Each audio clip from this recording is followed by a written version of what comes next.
आज पर्यावरण से रिलेटेड दूसरा टॉपिक पढ़ेंगे जो यूपी टेट के एग्ज़ाम में सबसे ज़्यादा पूछा जाता है। जैसे आपका 15वां क्वेश्चन है, विश्व पर्यावरण दिवस कब मनाया जाता है? तो इसका आंसर होगा 5 जून।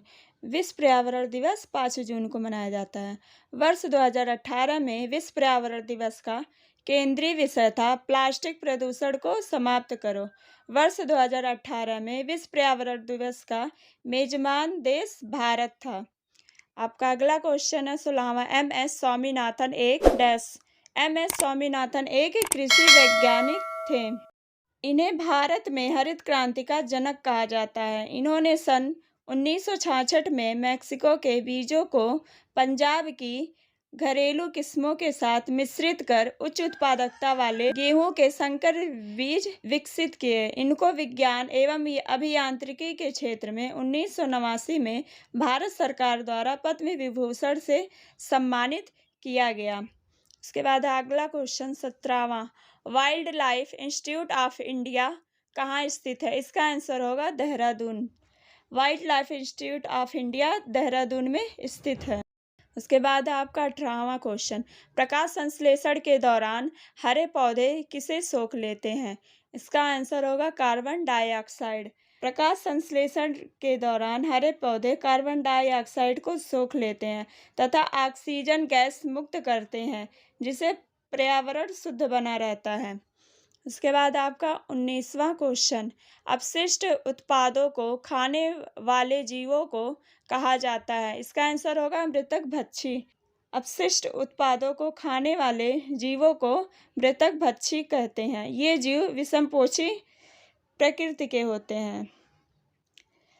अगला क्वेश्चन है, तप्त भौम जल से किस प्रकार की ऊर्जा प्राप्त होती है? इसका आंसर होगा भूतापी ऊर्जा।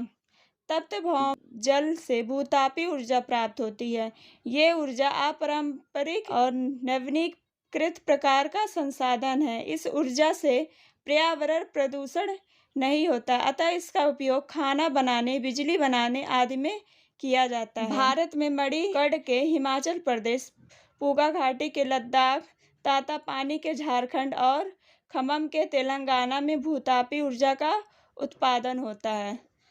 उसके बाद अगला क्वेश्चन आपका 21वां, 16 घास स्थल कहाँ पाए जाते हैं? तो इसका आंसर होगा पश्चिमी घाट। 16 घास स्थल पश्चिमी घाट में पाए जाते हैं। 16 घास स्थल वनों को उष्णकटिबंधीय मोंटेन जंगलों के रूप में माना जाता है। इस तरह के घास के मैदान उच्च ऊंचाई वाले क्षेत्रों में पाए जाते हैं। अगला क्वेश्चन है, मिनीमाता रोग ऐसी मछली खाने से होता है जिसमें अधिक मात्रा में पाया जाता है? तो इसका आंसर होगा पारा। मिनीमाता रोग ऐसी मछली खाने से होता है जिसमें अधिक मात्रा में पारा पाया जाता है। इन मछलियों को खाने से लगभग 3000 लोग प्रभावित हुए। इनमें जिनमें हाथ, पैर, मुंह सूजा शून्य होना, संवेदन में गड़बड़ी, हाथ पैर की गति में समन्वय का अभाव व फालिज जैसे लक्षण दिखाई दिए। उसके बाद आपका अगला क्वेश्चन है 23वां, ओजोन परत का अधिकतम ह्रास निम्न में से किस पर हुआ है? तो इसका आंसर होगा दक्षिणी ध्रुव। ओजोन परत का अधिकतम ह्रास दक्षिणी ध्रुव पर हुआ है।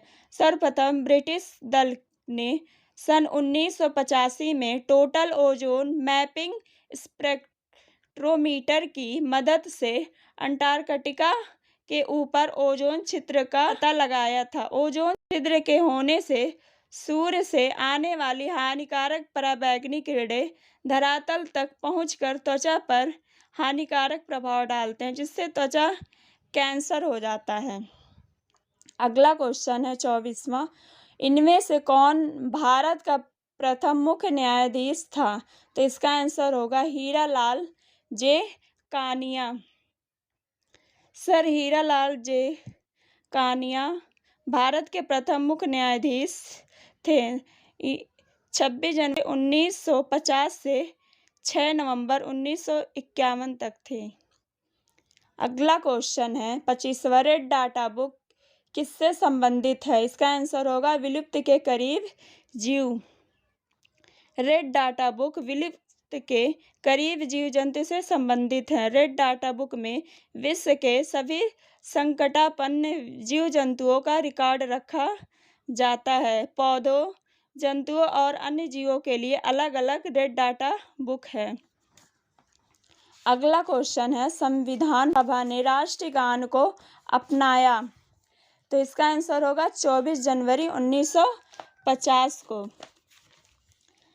रविंद्रनाथ टैगोर द्वारा रचित राष्ट्रगान जनगण मन को संविधान सभा ने 24 जनवरी 1950 ईस्वी को अपनाया। यह सर्वप्रथम 27 दिसंबर 1911 को भारतीय कांग्रेस के कोलकाता अधिवेशन में गाया गया था।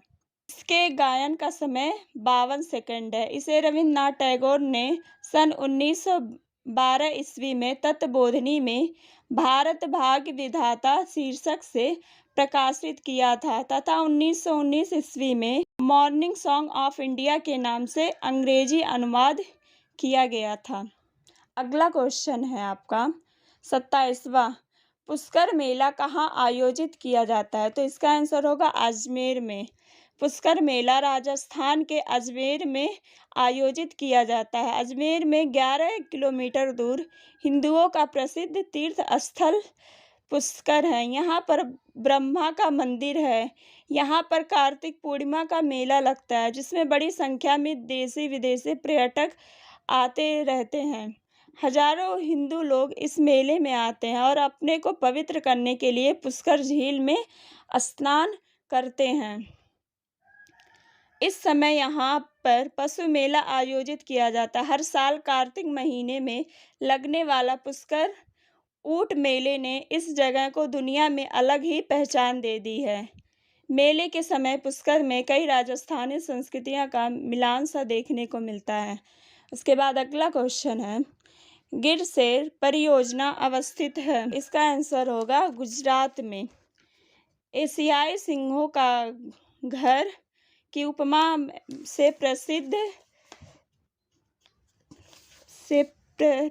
गिर अभयारण्य जिसे 1973 में राष्ट्रीय उद्यान घोषित किया गया में गिर सिंह परियोजना केंद्र सरकार की मदद से प्रारंभ की गई। यह परियोजना गुजरात के जूनागढ़ जिले में स्थित है।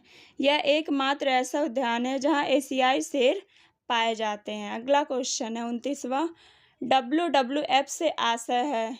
इसका फुल फॉर्म होगा answer world wild life fund. WWF से आशय वर्ल्ड वाइल्ड लाइफ फंड है जो विश्व वन्य जीव कोष है। सन 1962 में के IUCN के सहायक संगठन विश्व वन्य जीव कोष WWF की स्थापना की गई। अगला क्वेश्चन है, गंगा नदी निकलती है। इसका आंसर होगा गंगोत्री ग्लेशियर से। सांस्कृतिक महत्व की दृष्टि से गंगा भारत की सबसे महत्वपूर्ण पवित्र नदी है। गंगा का उद्गम उत्तराखंड के उत्तरकाशी के जनपद के 3900 मीटर की ऊंचाई पर स्थित गोमुख के निकट गंगोत्री हिमानी या गंगोत्री ग्लेशियर से होता है। पश्चिम बंगाल में फरक्का नामक स्थान पर बांग्लादेश में प्रवेश करती है जहां इसे पद्मा के नाम से जाना जाता है। बांग्लादेश में यह ब्रह्मपुत्र से मिलती है, फिर वह संयुक्त धारा मेघना में मिल जाती है और सागर द्वीप के समीप बंगाल की खाड़ी में गिर जाती है। अगला क्वेश्चन आपका 31वां, भारत में निम्नलिखित में से कौन सी एजेंसी मुख्य रूप से प्रदूषण के मापन से संबंधित है। इसका आंसर होगा केंद्रीय प्रदूषण नियंत्रण बोर्ड। भारत में केंद्रीय प्रदूषण नियंत्रण बोर्ड मुख्य रूप से प्रदूषण के मापन से संबंधित है।